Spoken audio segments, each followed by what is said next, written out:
Coucou, c'est Marion, alias à Plate Couture sur les réseaux sociaux. On se retrouve aujourd'hui pour la vidéo sur mes cousettes du mois d'avril, je dis bien, du mois d'avril.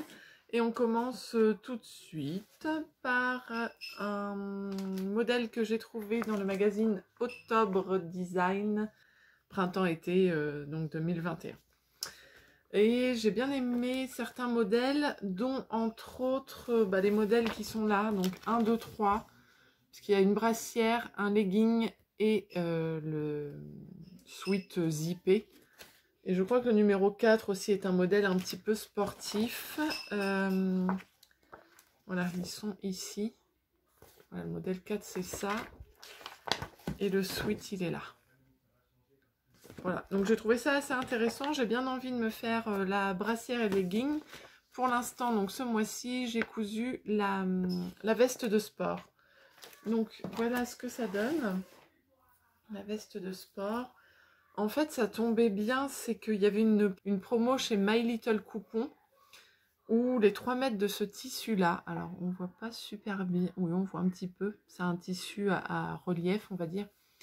Les 3 mètres étaient pas très chers, je crois que c'est 29 € ou 25 €, le frais de livraison inclus, donc ça valait plutôt le coup. C'est un beau tissu, il est bien lourd, et du coup quand je l'ai reçu et qu'en même temps j'ai reçu le magazine, je me suis dit bah c'est nickel, ça correspond bien, je dirais, le tissu correspond bien avec le modèle. Voilà. Au niveau mercerie, normalement c'est un élastique pré-plié tout le long de la capuche ainsi que le bas des manches. J'en avais pas, j'avais pas envie forcément d'en acheter, en plus je trouve ça un peu chiant à poser. Du coup j'ai pris une bande de jersey que j'ai posée directement dessus, quoi. Un peu comme, comme un biais, oui voilà, comme un biais. Et c'est plutôt pas mal. Au niveau des fermetures, donc il y a des poches sur les côtés. En fait, il y a une découpe ici et la poche est insérée dans la découpe. J'avais ce qu'il fallait au niveau fermeture, donc j'ai pris du orange pour rappeler le jersey. Et il faut une grande fermeture donc centrale. Et là, la fermeture multicolore, elle vient de chez AliExpress. Donc elle était beaucoup plus longue, mais je l'ai coupée à ce niveau-là et j'ai fait des points pour maintenir la fermeture. Donc pas de difficulté là-dessus. Tout est assemblé à la surjeteuse et la veste n'est pas du tout doublée. C'est pas prévu en fait dans ce patron-là. Après voilà. Et puis la finition, donc ici, pour ne pas voir le surjet, là, elle est prévue dans le patron avec ce qu'ils appellent un ruban. Alors moi, j'ai utilisé... Alors normalement, c'est un ruban sergé, un ruban classique. Moi, j'avais du biais, donc j'ai utilisé mon biais comme ruban. Et il y a même de quoi accrocher la veste. C'est prévu aussi dans le patron et du coup, dans les explications. Et du coup, moi, j'ai utilisé le même biais replié en deux. Il y a une couture au milieu du dos. Donc, le dos n'est pas en une seule partie non plus. Et pour ce qui est de l'ourlet, c'est un ourlet classique. Donc, moi, j'ai surjeté tout le bas. Et j'ai fait juste un repli, en fait. J'ai même pas... vu l'épaisseur de mon tissu, j'ai pas fait 2 fois. Je l'ai fait qu'une fois, en fait. Donc, voilà mon ourlet. Et puis pour l'intérieur, les 2 poches sont en jersey, donc j'ai utilisé le même jersey orange qu'on peut, voilà, qui m'a servi aussi de finition capuche et bas des manches. Voilà pour les petites modifications que j'ai faites, et je trouve qu'au niveau du jersey pour le bas des manches et le bord de la capuche, je trouve que c'est une finition qui est plutôt sympa par rapport à s'embêter à de l'élastique pré-plié comme c'est indiqué. Voilà, je vous mets quelques photos portées.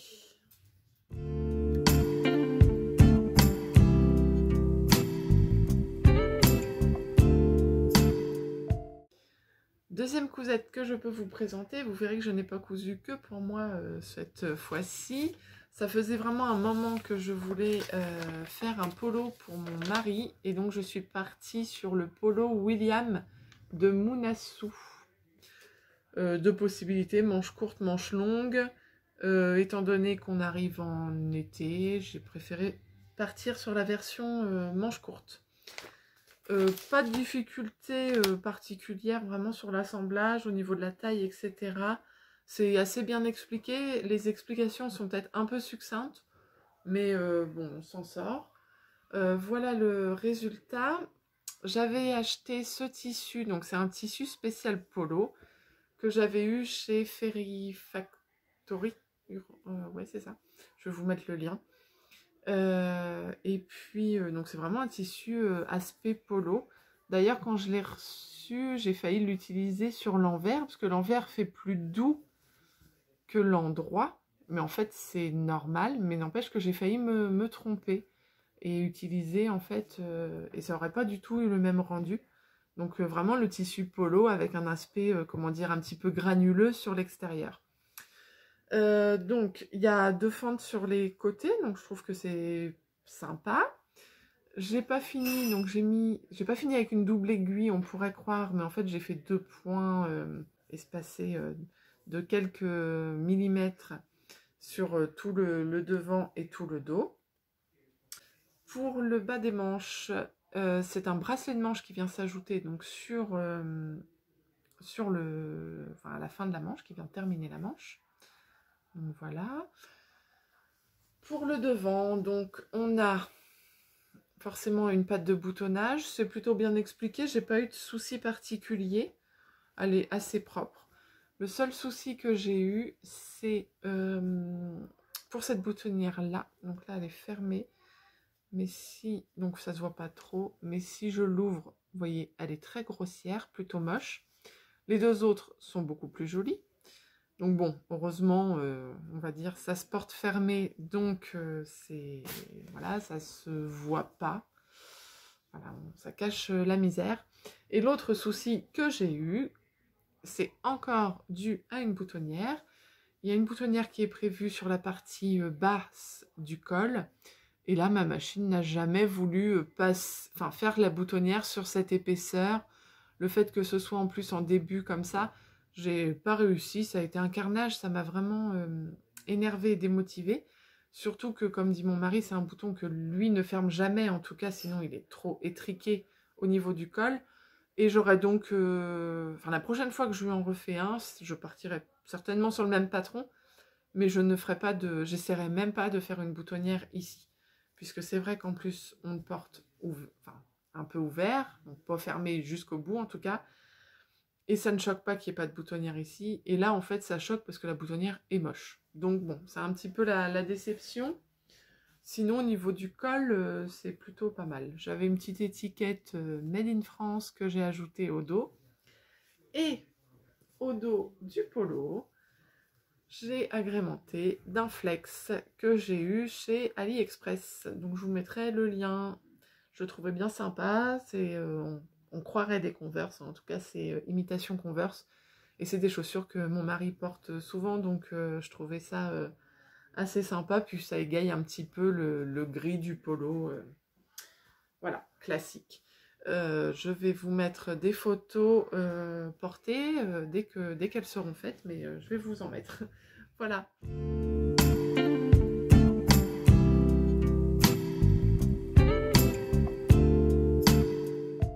Le 21 avril, je crois, est sortie l'édition 14 du magazine Fibre Mood.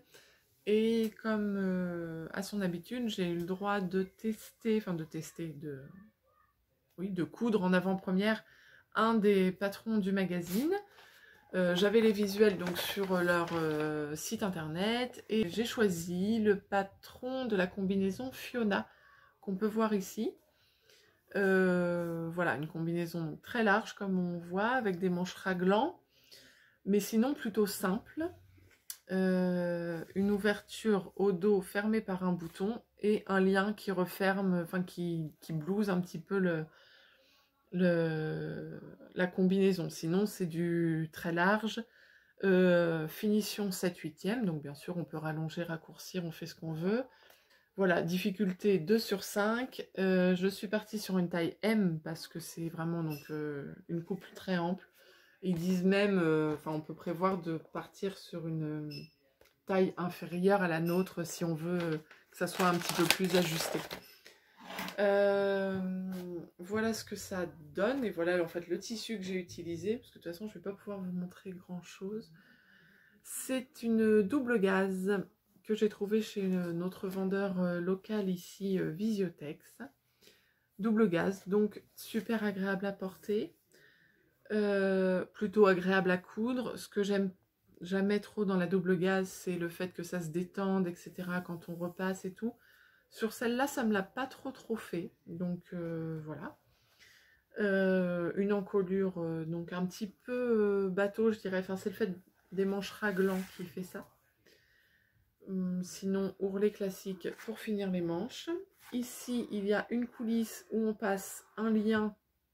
Donc, on a le patron hein, pour faire ce lien. La coulisse ici à la taille qui permet donc de blouser un petit peu la combinaison. Il y a des poches de chaque côté hein, intégrées dans la combi. Et voilà, la largeur quand même des jambes, vous voyez, c'est vraiment très large. Ourlet classique sur le bas. Pour le dos, voilà, pour le dos, la partie dos, elle est en deux parties. Donc un petit bouton ici, j'en ai un stock qui viennent de chez AliExpress. Pour le dos, voilà. Il est fermé, on va dire, sur 20 cm, puis ouvert sur le reste. Et il vient juste se refermer avec un bouton. Ce qui fait que porter, on peut... Alors ça se rapproche, enfin voilà. On peut deviner un dos nu à l'intérieur, mais voilà. Ça reste... voilà, ça peut s'ouvrir un petit peu, vous voyez. Mais pas plus que ça non plus. Voilà, pas de difficulté, vraiment plutôt très sympa à coudre. Moi j'ai beaucoup aimé, enfin je l'aime beaucoup. Elle est agréable, la double gaze c'est chaud et frais en même temps, c'est super agréable à porter. Donc voilà, je vous mets tout de suite des photos portées.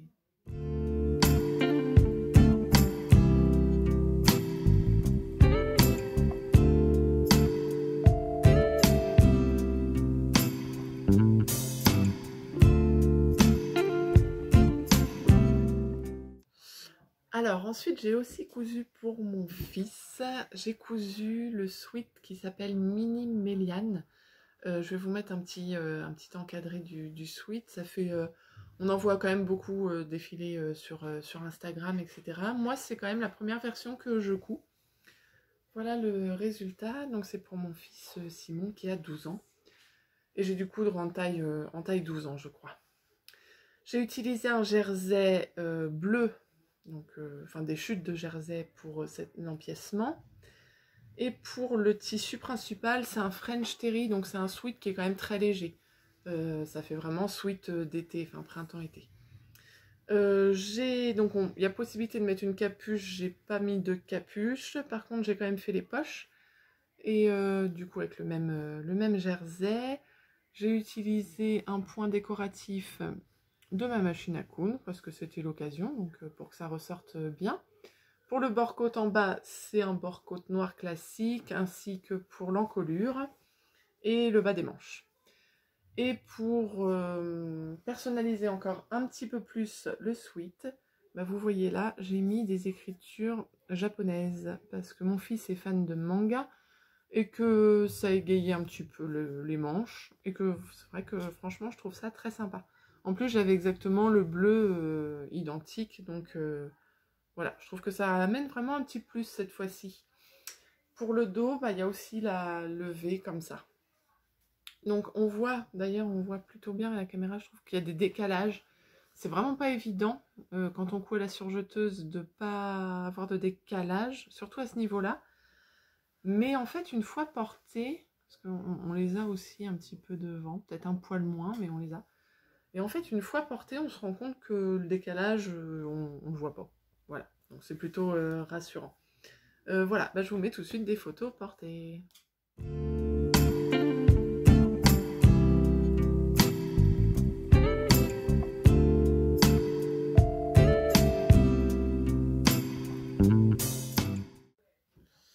Voilà pour mes mes cousettes sur le mois d'avril. J'espère que ça vous a plu.